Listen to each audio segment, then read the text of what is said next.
2 महिन्यांपूर्वी 1 ऑगस्ट रोजी मुख्यमंत्री युवा प्रशिक्षणार्थींच्या प्रश्नाबाबत आम्ही बेमुदत उपोषण केलं होतं। याची दखल घेत उद्योग मंत्री उदय सामंत यांनी आंदोलनाच्या ठिकाणी दाखल होऊन प्रश्न मार्गी लावण्याचं आश्वासन दिलं होतं। मात्र 2 महिने उलटले तरी अद्याप मागण्या मान्य झाल्या नाहीत।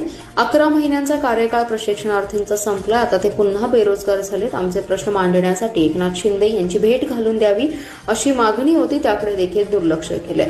आता शेवटची लढाई म्हणून नोव्हेंबर महिन्याच्या पहिल्या आठवड्यात नाशिक येथील गोदावरी नदीच्या काठी कुंभमेळा भरला जातो। त्याच ठिकाणी राज्यातील 50,000हून अधिक प्रशिक्षणार्थी घेऊन भगवे वस्त्र परिधान करून मुख्यमंत्री उपमुख्यमंत्री यांचा नाम जप करत आंदोलन करणार असल्याची माहिती युवा प्रशिक्षणार्थींचे नेते संत तुकाराम बाबा महाराज यांनी दिली आहे। यावेळी बोलताना तुकाराम बाबा महाराज म्हणाले, मुख्यमंत्री युवा कार्य प्रशिक्षण योजनेतील प्रशिक्षणार्थींची सध्या कार्यरत असणाऱ्या ठिकाणी आहे त्याच वेतनावर कायमस्वरूपी नेमणूक करण्यात यावी अशी त्यांची मागणी आहे। याबाबत तुकाराम महाराज यांच्या नेतृत्वाखालील शिष्टमंडळाने आझाद मैदानावर धरणे आंदोलन केलं होतं। याची दखल न घेतल्याच्या निषेधार्थ सांगलीत ऑगस्ट महिन्यात बेमुदत उपोषण सुरू करण्यात आलं। या ठिकाणी राज्याचे उद्योग मंत्री उदय सामंत यांनी भेट देऊन उपमुख्यमंत्री एकनाथ शिंदे यांची भेट घालून प्रश्न सोडवण्याचं आश्वासन दिलं होतं। मात्र 2 महिने उलटले तरी अद्याप सरकारने कोणताही ठोस निर्णय घेतला नाही। त्यामुळे नोव्हेंबर महिन्याच्या सुरुवातीला राज्यातील 50,000हून अधिक युवा प्रशिक्षणार्थींना घेऊन बेमुदत नाम जप आंदोलन करण्याचा इशारा त्यांनी दिला।